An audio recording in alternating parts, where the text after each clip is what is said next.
What is up, beautiful people of Facebook, my Facebook family? It is great to reconnect with you on my birthday. Today's my birthday. We're just about to go out for a birthday dinner, and I wanted to shoot this quick little video, just sharing some stuff that has come up in my own life as I go through a challenging time.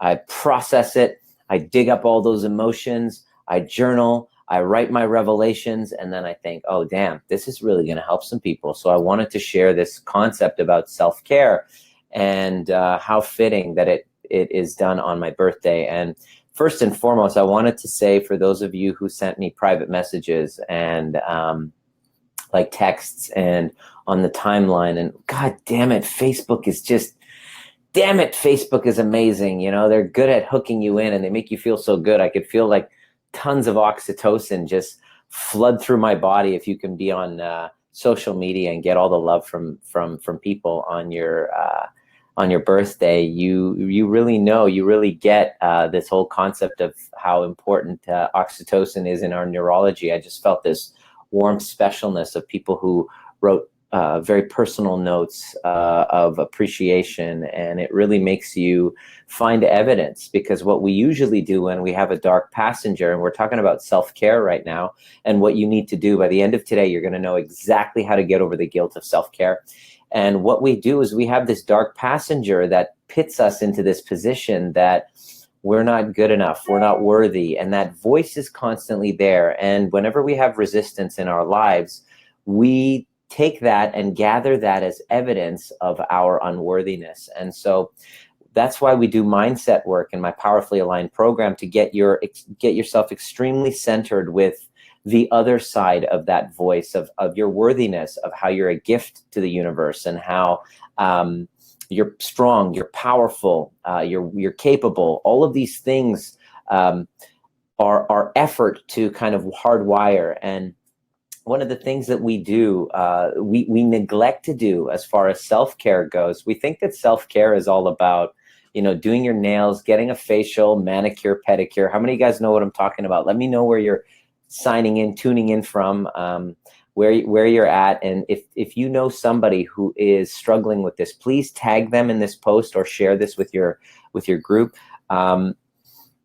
For those of you who don't know me, my name is Dr.Nima Rahmany. I'm a chiropractor here at the Limelight Wellness Center, part-time, but I'm a full-time coach, helping primarily healthcare providers get powerfully aligned in their careers and their relationships, getting them on the same page according to their ideal self, clearing the past, and really getting their business and personal lives powerfully aligned and in powerful communication, and clearing that transitional anxiety of relationship and career limbo. Because what I've discovered in my travels, in my studies, in my research, in my helping clients with these problems, is that everything is kind of interwoven. And what I discovered about the concept of self-care is how important it is. And it's not really about doing your hair and nails and makeup and you know, these pedicures and spa days and everything, although that's all fun and that's great. I mean, I have one coming up later this week because I'm such a princess, and I've been working like a freaking animal. So that form of self-care is fun, and it's for the body, and going to the gym and everything is very important. But self-care in the form of taking a mental break to really get yourself centered. Self-care in the form of really clearing out some of your resentments, and why it's so important to you. Why it's important for you to do that. I'm going to tell you two of the best ways of self-care right now, like the greatest.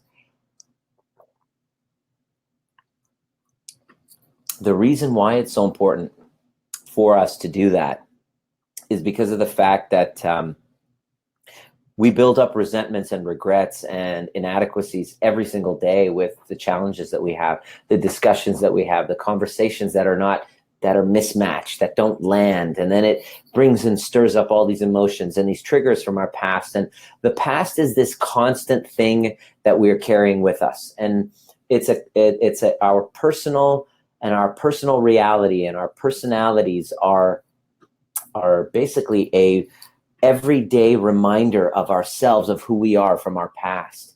And self-care, the greatest self-care that you can do, is to do the necessary work to clear the past so that you can then create a new future, a future self that you can feel fulfilled about. And we feel guilt about that. And I do too. I mean, this past weekend, when I do the overview experience, by the way, we're going to be in London, UK next week. And there's definitely seats available. Reach out to me. We do the overview experience. And in that weekend, we take a whole bunch of people. Hi, Shamila. Thank you so much. God bless you. Love you. We take a group of people and we really bring up a lot of these past triggers. And then we look at them and then we evaluate all of the beliefs and the stories. And then we wonder, are they really true? We really examine the validity of these stories, and then we recreate new ones with new commitments and start having powerful conversations that restores health and integrity in our lives. And when we do this, that's the ultimate form of self-care. And we have a lot of guilt about doing that because we think that by doing that, then the people who love us around us are going to start feeling jealous. They're going to start feeling resentful. They're going to start getting, feeling like they're losing out because you're just selfishly taking care of your own emotional needs and your own wounds and clearing all of that. We feel guilt because of this fear of loss of approval. And I'm guilty of that too, because, I find myself over the weekend serving. Everyone's got questions. And it's like a full-time thing. It's 24, 48 hours over that whole time. Not only them, my team, Amanda, like all the participants. And so what ends up happening is on Monday or Tuesday, if I haven't really filled my own cup, I have a huge crash. And the same thing happened this week. And it was huge. It was massive. And so what ended up happening was the greater version of me suffered because I neglected to do the self-care, because I felt guilt, because I thought, when I do that, when I take the time to myself and connect with my values and do my work, my personal work, but not only that, but connect with those I love, like my brother and my friends, and just kind of take that time to myself, that would make Amanda upset. And that would really hurt her feelings because that would trigger her dark passenger of not feeling important enough. And lo and behold, I saw that was a possibility. And I was in this moment where I was having to decide the guilt of taking care of myself and really filling my cup, because I was feeling the resentments and I was feeling myself become more and more ineffective as a teacher for my students and my clients. And so I made an executive decision to really go in and fill my cup. And the result was incredible. And the greatest way to self-care is to get yourself out of the common environment, the conversations that you're constantly having around with people that are reaffirming who you think that you are, reaffirming who you believe that you are. And so if you feel cool. If you feel that, is there any way to avoid the crash, or did you just view the crash differently? The way to avoid the crash, basically, Leslie, is to actually really take the time to self-care and schedule it in throughout that period of time, rather than waiting for your resentments to build. And so what I did was I didn't take that time. And so finally, I was feeling the crash coming, and I took the time to self-care last night. And for me, self-care is getting out of the common conversations that you're always having with the people around you, that is just a regurgitation of the old story, which is the past being thrown into the future constantly. And if you find yourself revolving around that same story, the best thing you can do is uproot yourself and go into another environment, see friends, people you haven't seen in a while, and you catch up. And what that forces you to do is you're changing your environment. You're changing the people around you. You're going out in nature. You're going somewhere where it's different. That's why I love traveling. It's a huge form of self-care, because I have no cues. When I go, I'm going to be in the UK next week. Everywhere I go is a new discovery in my nervous system. The food that I eat is all, especially if it's local, the local foods that we eat there is completely different than the foods that I'm eating here. So I'm putting within my body new information through food, through movement, through what I see around me, through the conversations that I have. And when I take the time to do that, I'm filling my cup and I'm actually recreating a new version so that the old version doesn't keep like a habit continually form moving forward. So that's what I did last night, and it filled my cup tremendously. And lo and behold, when I got back, it was, it was a bit of a challenge. But what I saw, here's what I noticed, is that the guilt that you will have for self-care, when you take the time to fill that cup and it's not completely empty and it's totally full, you're replenished. Not only that, here's what I recommend. You not only replenish your cup, but you drink a whole one, you add a bunch more in so that you go back with an even fuller cup so that you can give to the other person, to the people around you. And I was able to do that last night and hold some serious space. And it was heart opening and it was healing. And I was able to be the greatest version of myself as a result of that self-care to help somebody else who truly needed me. And it was a really great experience. After, I would not have been able to do what I did as far as holding space and being there if it wasn't for me filling my own cup. And we do have guilt about that. And so if you have to choose between filling your cup and not filling your cup and just being there for somebody else because you're afraid of losing that disapproval, what happens is not only are you empty, but you also have now have harbored resentment. So there's a resentment there that happens. And so you're either choosing to resent yourself or you're choosing to be resented by the other person. Okay. It's kind of like most of us would rather piss ourselves off than to piss off the other person. So this is, as John DeMartini says, the law of lesser pissers. And what he says is, if you ever have a choice between pissing off somebody else or pissing off yourself, always choose the other person. Now, at first I was like, what? That is so selfish. That is so mean. That is so cruel. But now that I'm 42 today, now that I'm 42, and I've watched people and I've helped several people go through some really shitty dark times, some relationship limbo problems when they're stuck in their relationships, I know for a fact that when I've coached them to just go all in with their own self-care, they've filled their empty cups and they're way better for their partners. And almost everybody I know, especially with kids, my buddy who has kids, my brother who has kids, like I look at them and they're just exhausted because they don't give themselves permission. Thank you very much, Tina. They don't give themselves permission to fill their own cups. And so, yeah, young one, sure, absolutely. You can see some gray hairs going on right here, some gray happening there. So, so what happens is fill your own goddamn cup. And just know that it might piss some people off, but if you don't fill your cup, you're going to piss the hell out of yourself off. And if you piss the hell out of yourself off, you're going to definitely be having to live with yourself for the rest of your life. And you're no good to anyone if you're pissed off at yourself. Thank you, Carolina. You're no good to anyone if you piss other people off. You're no good. Sorry, if you piss yourself off. You're always going to piss somebody else off, no matter what you do.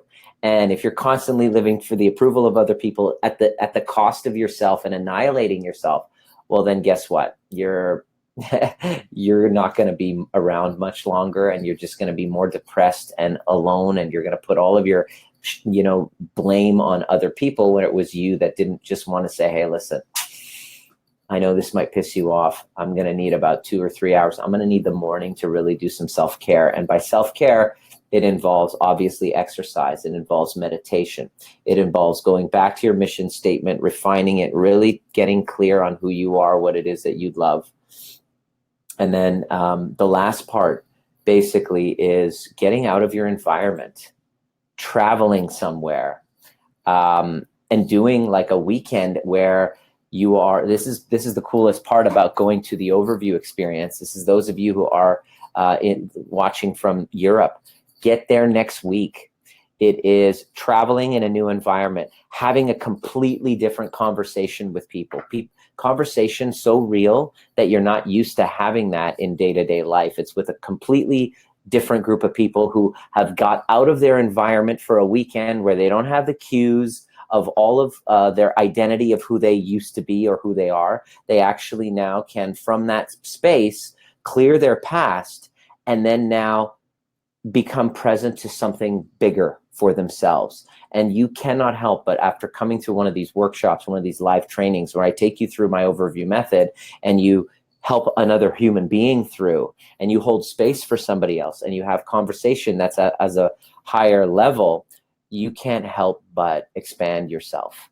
You can't help but want to make a difference and fill that cup and just pour it out and be there for someone else. And the ironic thing is you mothers are very guilty of this, because, you know, you think that you have these stories of, I'll be a bad mom if I, you know, fill my own cup, if I take time and do mental health day for myself. But the truth is, every single mother who's come over those weekends has emerged a much greater version for herself. And the kids are like, wow, you're so much, you know, more fulfilled. You're so much more present, because you took the time to fill your freaking cup. So traveling is a great hack for this self-care, because it's all new environment. And doing personal development work, which takes old stories. The greatest self-care that you can do is to take an old story about your own unworthiness and fucking clean it up and just get rid of it. It's the greatest self-care, and everybody around you benefits from it. So hopefully that was of use to you. Please tag somebody that you know that really needs to hear this. Please share this with your people. Hey, Mike, God bless. Thank you very much. Please share this with the people who you know that need to hear this the most. I'm here for helping professionals. Primarily, I really resonate with healthcare professionals because I'm a chiropractor, so I get it. We're expected to just be perfect, and we're expected to serve other people and just fill, constantly give with our hands, give, and then we come to our families and give. So I work with primarily healthcare practitioners, chiropractors who are, thanks, brother, who are really feeling, stuck and anxious and depressed, and the career and relationship limbos are broken down. So I help transform. That's right, Georgia. That's right. I help chiropractors and healthcare providers and teachers and leaders, inspired leaders, learn how to become powerfully aligned with their purpose and relationships, so that they can actually have their best year ever and really fill their cup, and then be the cause and the matter of a ripple effect in the universe and transform their communities. So that's what I do. That's what I love doing. And if you have any questions there, let me know. Please, let's continue the conversation in my Art of Powerful Alignment group. Ask a question and I'll be happy to answer you. If you want to chat with me and you've been struggling with self-care and the past has been really in your face, I'm offering 2 free coaching spots for a session to have a conversation, to see what's been blocking you. And I do a strategy call. And what I do is I find out exactly where you're misaligned in your career, and what your next move is, what's blocking you from being able to see your next move. And usually it has something to do with a breakdown in relationships. So the 2 are overlapped. So what we do is we discuss what that is and what the impact has been in your life, and then we create a strategy moving forward. So I'm offering that for 2 people right now over the next 24 hours. If you reach out to me and ask, I will be more than happy to have that conversation. It's about 45 minutes of my time, finding out why you're so freaking stuck and anxious and having that transitional anxiety and feeling like you're in limbo, like you don't know why you're so powerless, like you've lost your voice, like you can't get in front of a camera and Facebook Live and put your face right there and go, hey, what's up? I got something very important to share with you. It is a message that will help transform your life, and say it with power and conviction, not selling garbage or bullshit that you don't feel congruent with, but you actually feel 100% about. So I'd love to offer that for 2 people. Send me a private message. And what I do is I send you an application and you fill it all out. And so I see if from the application, I can see exactly where you're blocked, and then we have a 45-minute chat, and then set the tone and the direction for you over the next little while if you're willing to take action on it. And it's free. There's no cost to that. But you have to be ready to take action, and you have to be willing to actually invest in your greater higher self. And just send me a private message, and I'll be happy to chat with you on my birthday, or maybe tomorrow, the day after, when we can squeeze the time in. God bless you, and I hope to see you if you're coming to the UK. We're going to be in Gold Coast, Australia in February, January in Vancouver, and we're going to be in Paris, France in April. So it's going to be great. Get yourself, travel, clear your past, have high quality conversation, the greatest self-care known to man and woman. Peace out. Pills don't teach scales.